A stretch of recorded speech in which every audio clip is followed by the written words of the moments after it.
A 6-year-old girl knocks on the door of a 35-year-old millionaire and says, "Mommy just died. Can I spend just one day with you?" The millionaire father paled. The doorbell rang on a rainy Tuesday evening. Maxwell Price sighed and set down his crystal glass of bourbon. Who could be at his door? The staff had already gone home, and he wasn't expecting guests. As CEO of Price Industries, unexpected visits to his private residence were rare and unwelcome.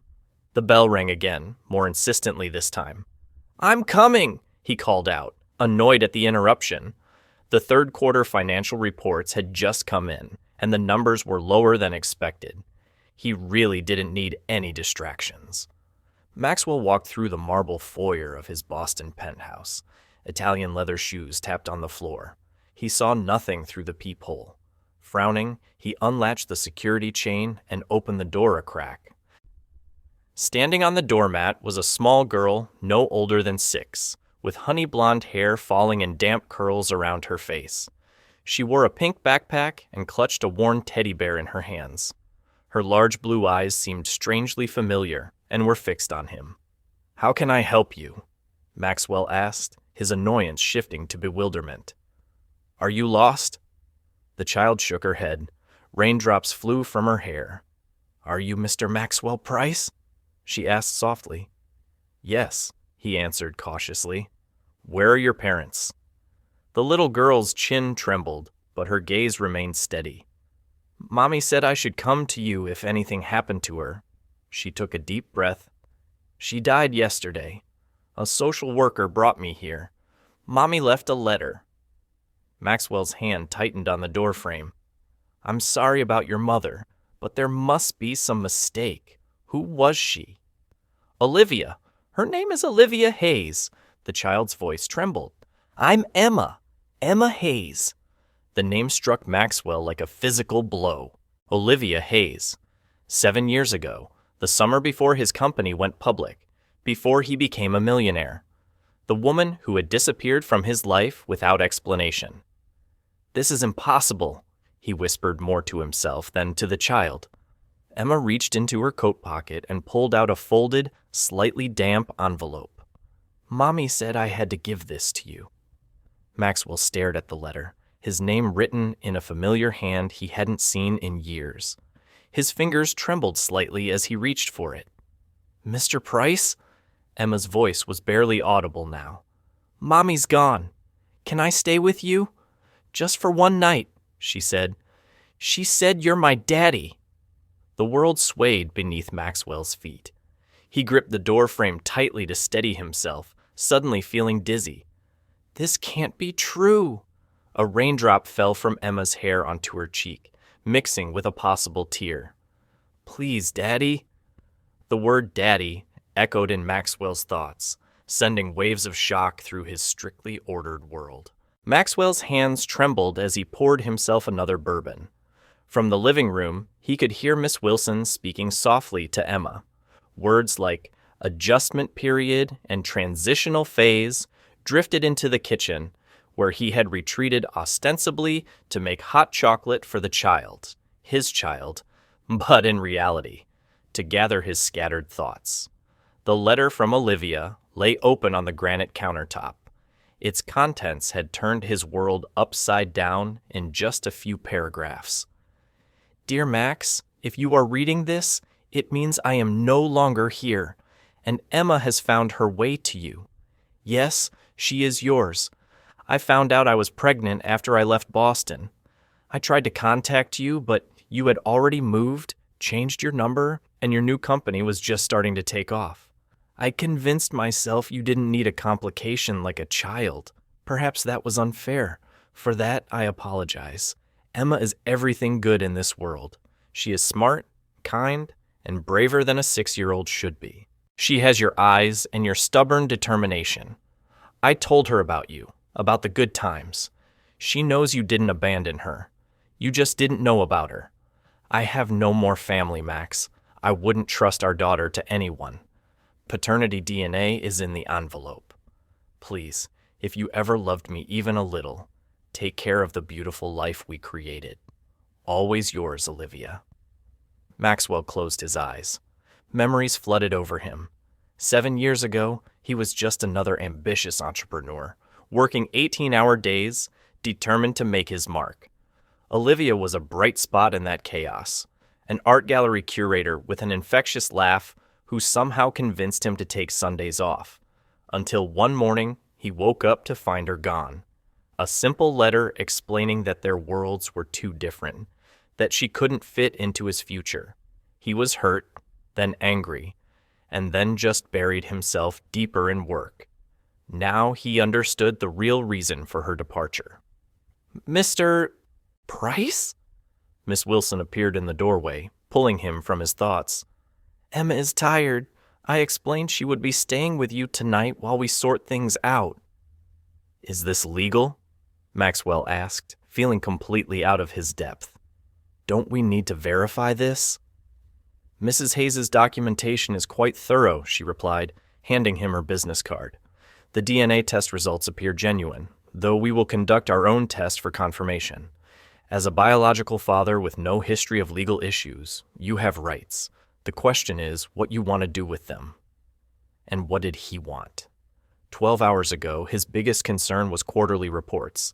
Now a little girl with his eyes sat in his living room, expecting him to be her father. "Damn it, I know nothing about children," he admitted. "I work constantly. My home is not set up for a child. I have a meeting in Tokyo next week." Miss Wilson's expression remained professionally calm. "There are alternatives, such as foster care, while we search for distant relatives." The thought of Emma, Olivia's daughter, his daughter, ending up in foster care, sparked a protective and primal feeling in Maxwell's chest. "No," he said firmly, "she stays with me. At least for now." Mrs. Wilson nodded. "I will check in with you periodically. You need to file for temporary custody while paternity is confirmed. After that, permanent arrangements can be discussed." "Permanent?"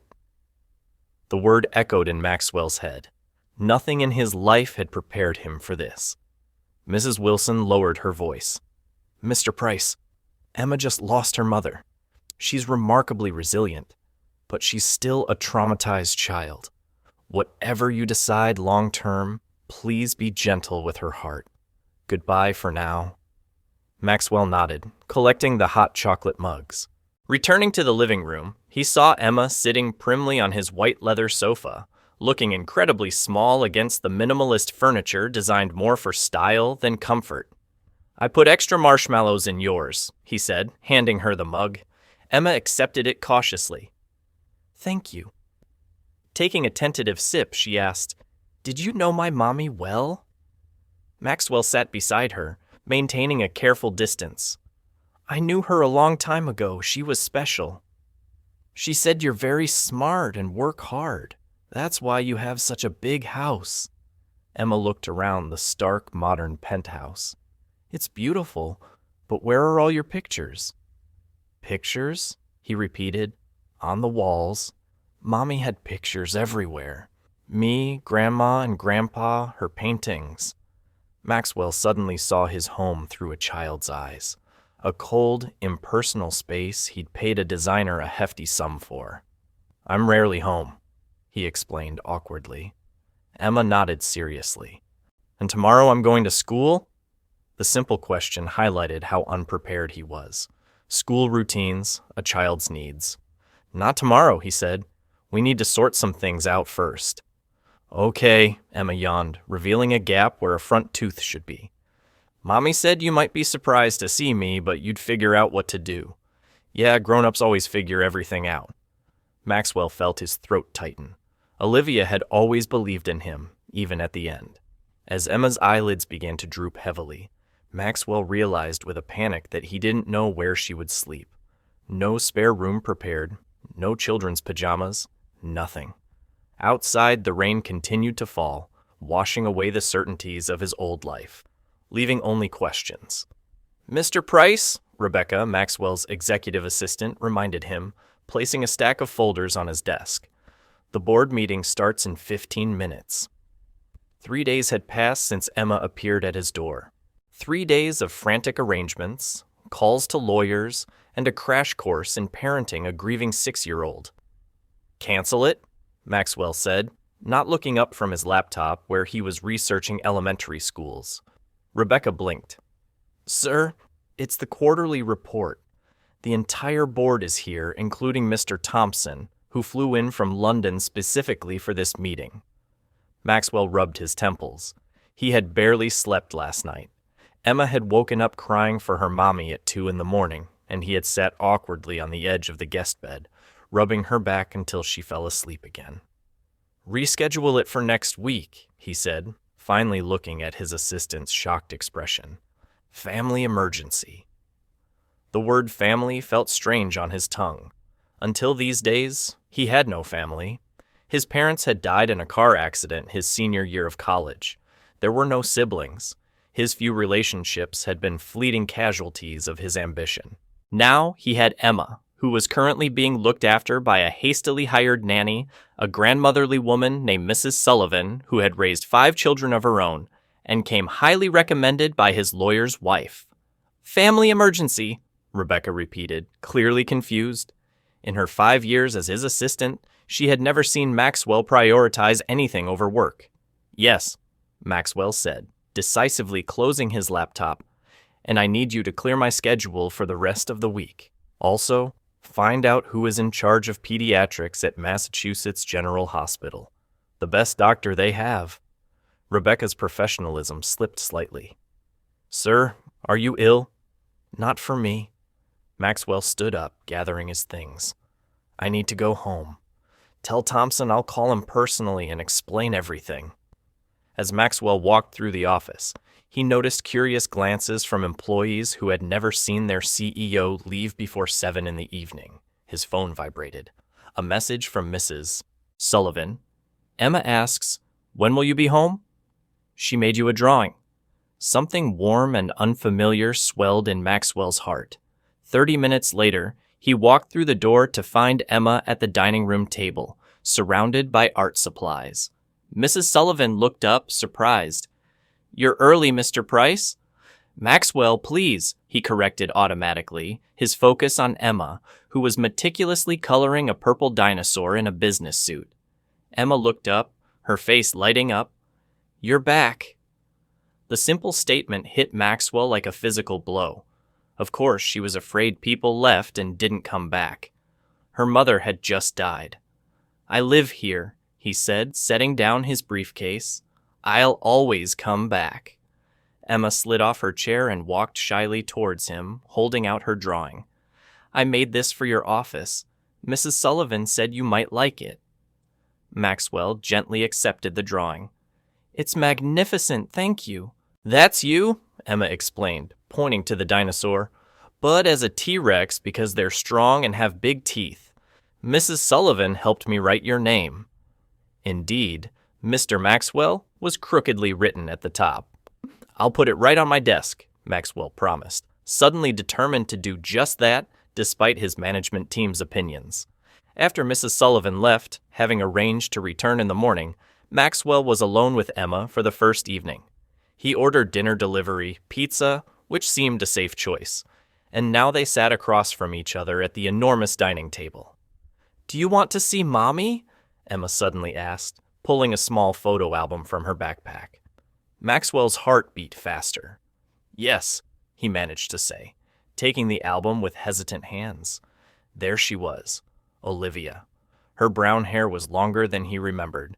She was laughing into the camera, holding baby Emma. Page after page of a life he had no idea about. Birthdays, first steps, a trip to the beach. That was my 5th birthday, Emma pointed to a photo of Olivia putting a crown on her daughter's head. Mommy baked me a princess cake. Maxwell studied Olivia's face in the photos. In some, she looked tired, but happy, truly happy, as he wasn't sure he himself had ever been. Your mother was very beautiful, he said at last. Last year she got very sick, Emma confessed.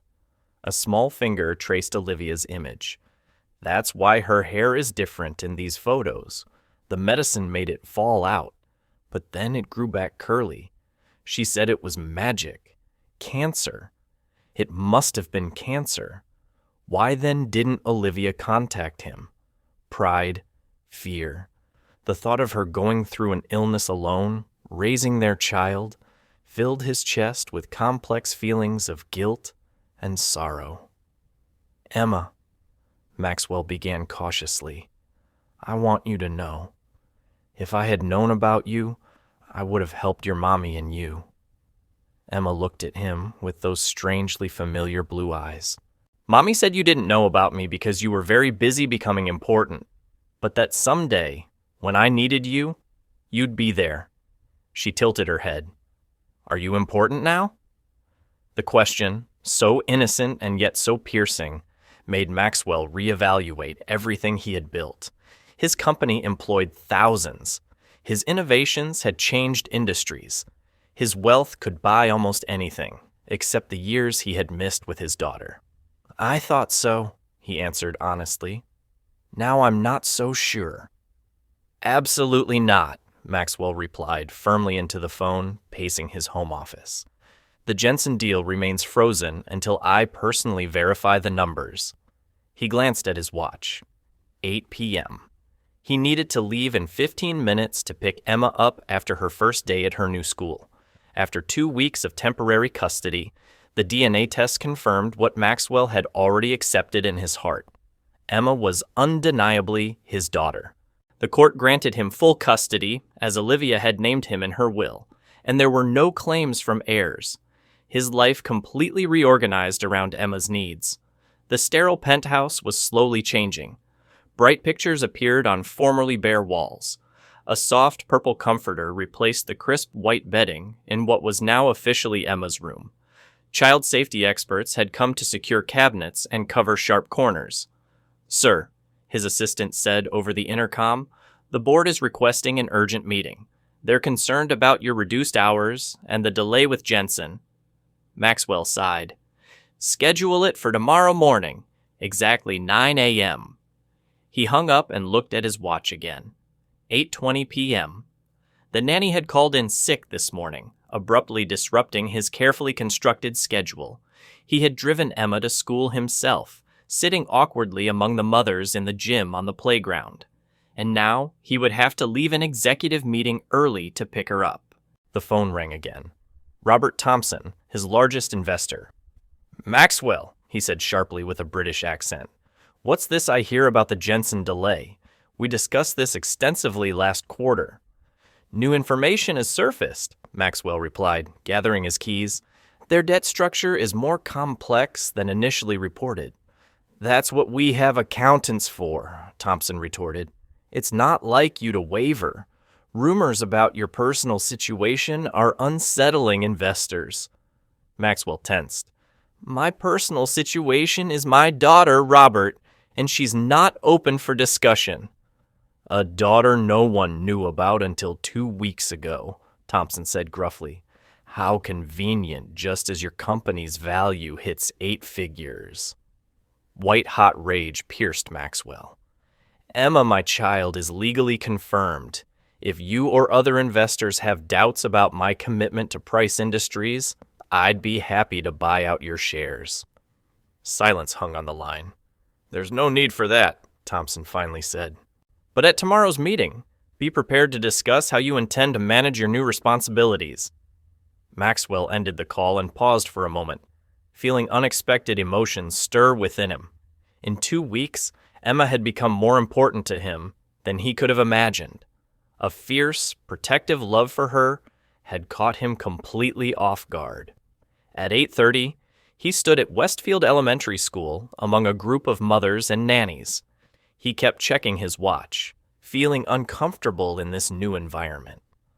"First time picking up?" a friendly voice asked. He turned and saw a woman in her 30s, with a baby in her arms. "Is it that obvious?" Maxwell replied. "I'm Jessica. By the way, my daughter Zoe is in 1st grade. Maxwell, my daughter Emma just started today." The words still felt strange on his tongue.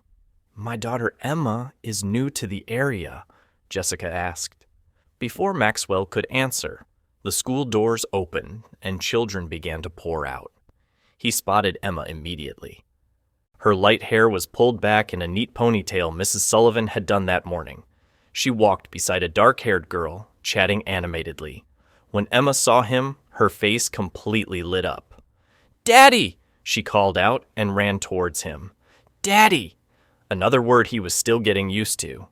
Emma clung to his legs, wrapping her arms around him. "I drew a frog in art class, and Miss Bennett said it was the best frog ever, and I made friends with Lily, and we played princesses at recess." Maxwell involuntarily smiled genuinely. "Sounds like you had a good first day." "Best day," Emma corrected. "Seriously, can Lily come over to play sometime? Her mommy said to ask you." "We'll see," Maxwell replied evasively, not yet ready to add playdates to his rapidly changing life. On the way to the car, Emma squeezed his small hand. The simple gesture of trust unexpectedly tightened his throat. "Mr. Maxwell," Emma said, using the formal name she sometimes reverted to. "Will you still be my daddy even when I'm not sad about mommy anymore?" Maxwell stopped, kneeling down to look her in the eyes in the middle of the sidewalk. "Emma, I will always be your daddy. No matter what, do you understand?" She studied his face carefully and nodded. "Good, because I think Mommy would be happy you're taking care of me now." On the drive home, Emma chattered about her day from the back car seat, while Maxwell's phone incessantly vibrated with messages from the office. For the first time in his career, he chose to ignore them. "What have you done?" Carolina Williams, Maxwell's corporate lawyer, stared at him in disbelief across the table. "I've pulled out of the merger," Maxwell repeated calmly, straightening the framed child's drawing of a purple dinosaur that sat next to his computer. "The merger that would have increased stock value by 28%, Carolina reminded him, her voice rising slightly. "The board is in an absolute frenzy. Thompson is threatening to call for your resignation as CEO. Maxwell leaned back in his chair, surprisingly unfazed. 6 weeks ago, this would have sent me into a strategic frenzy. I would have worked sleeplessly to neutralize the opposition. Now, he merely shrugged. The merger would have meant moving to Chicago for at least 8 months. Emma just started her new school. She has friends. She has a routine. Carolina pinched the bridge of her nose. "Maxwell, I'm saying this as both your friend and your lawyer. You built this company from nothing. Are you really willing to risk it all for a child you've only known for 6 weeks? 7 weeks, Maxwell corrected automatically. And yes, the certainty in his voice surprised even himself. Since Emma appeared at his door, his priorities had fundamentally shifted. The realization came gradually, then crystallized suddenly last weekend when he took Emma to the Children's Museum instead of attending an important strategic meeting. Watching her genuine wonder at simple experiments, her unrestrained laughter, her small hand trustingly tucked into his, he suddenly understood what was truly important. Not the next acquisition, not the stock price, not the office overlooking Boston Harbor. "I'm not abandoning the company," Maxwell clarified, seeing Carolina's continued concern. "I'm changing my role. Tomorrow's meeting isn't about the merger. It's about my proposal to become executive chairman of the board. Daily operations will shift to Rebecca." "Your assistant?" Carolina's eyes widened. "You want to make your assistant CEO?" "My chief operating officer," Maxwell corrected. "I promoted her last week. She's been running things behind the scenes for years. The company will be fine." Carolina scrutinized him. Her expression softened slightly. "You really have changed, Max?" Before he could answer, his phone buzzed with a message from Mrs. Sullivan. Emma asks, "Will you be home for dinner?" "Making chicken dinosaurs." Maxwell smiled and quickly typed, "Yes, exactly 7 p.m. "I need to go," he told Carolina, gathering his things. "School pickup." "You know," Carolina said as he stood to leave, "when you first told me about Emma, I thought it was a temporary inconvenience, that you'd arrange everything. Boarding school, full-time nanny, business as usual for a wealthy single father. She shook her head, smiling faintly. I never thought you'd be a good father. Maxwell hadn't expected it either. But last night, when Emma had a nightmare and climbed into his bed, snuggling trustingly against his side, he knew he wouldn't want to be anywhere else. The transformation of his penthouse continued. Emma's influence extended beyond her bedroom. Family photos now adorned the living room walls, including several with Olivia that Emma insisted on framing. So we don't forget what Mommy looked like, she explained seriously. Toy boxes stood beside modern furniture pieces. A growth chart was penciled on the kitchen wall. His impeccably white sofa now had a small pink stain from a spilled strawberry smoothie, and somehow his stark apartment was starting to feel like home. After picking Emma up from school, they stopped at the grocery store.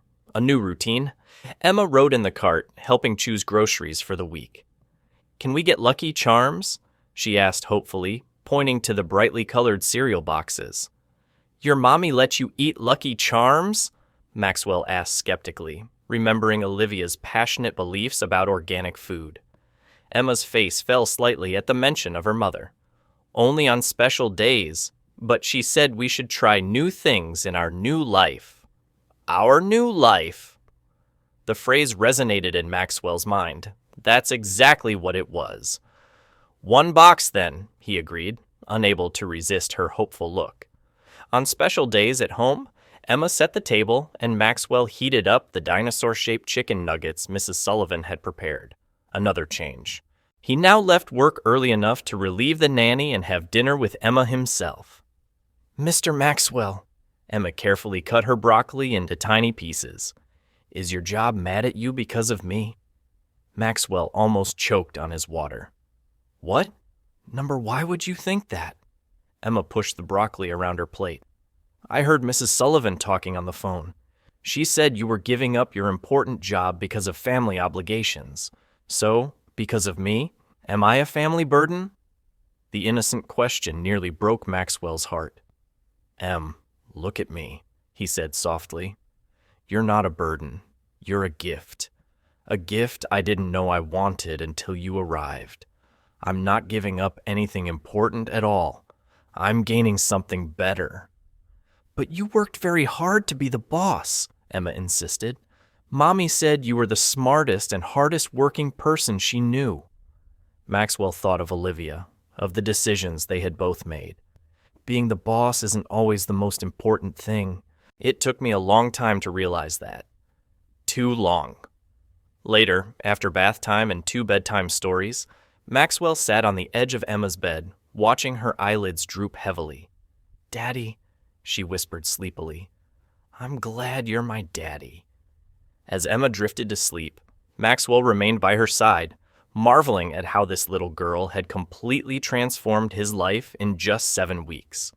Tomorrow, he would face the board of directors and likely significant resistance to his restructuring plan.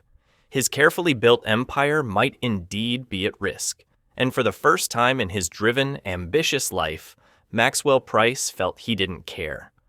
Daddy, hurry up, we're going to be late, Emma called out, already standing by the door, backpack securely fastened. Today was the father-daughter dance at the elementary school, an event Maxwell had initially planned to skip until he saw Emma's excitement when she brought home the announcement. Just a minute, Maxwell replied, adjusting his tie in the hallway mirror. In 3 months of fatherhood, he had mastered the basics. School lunches, bedtime routines, treating minor scrapes, but social events still made him anxious, especially those involving other parents. His phone rang. Rebecca, now officially CEO of Price Industries, with questions about the Tokyo expansion. That could wait. How do I look? Maxwell asked seriously, approaching Emma by the door. She critically examined him, tilting her head. You need a flower? All the daddies wear flowers. A flower? A boutonniere? Emma nodded confidently, mispronouncing the word. I think you mean a boutonniere? Maxwell gently corrected. For daddies, it's called a boutonniere. Mrs. Sullivan helped me get one for you.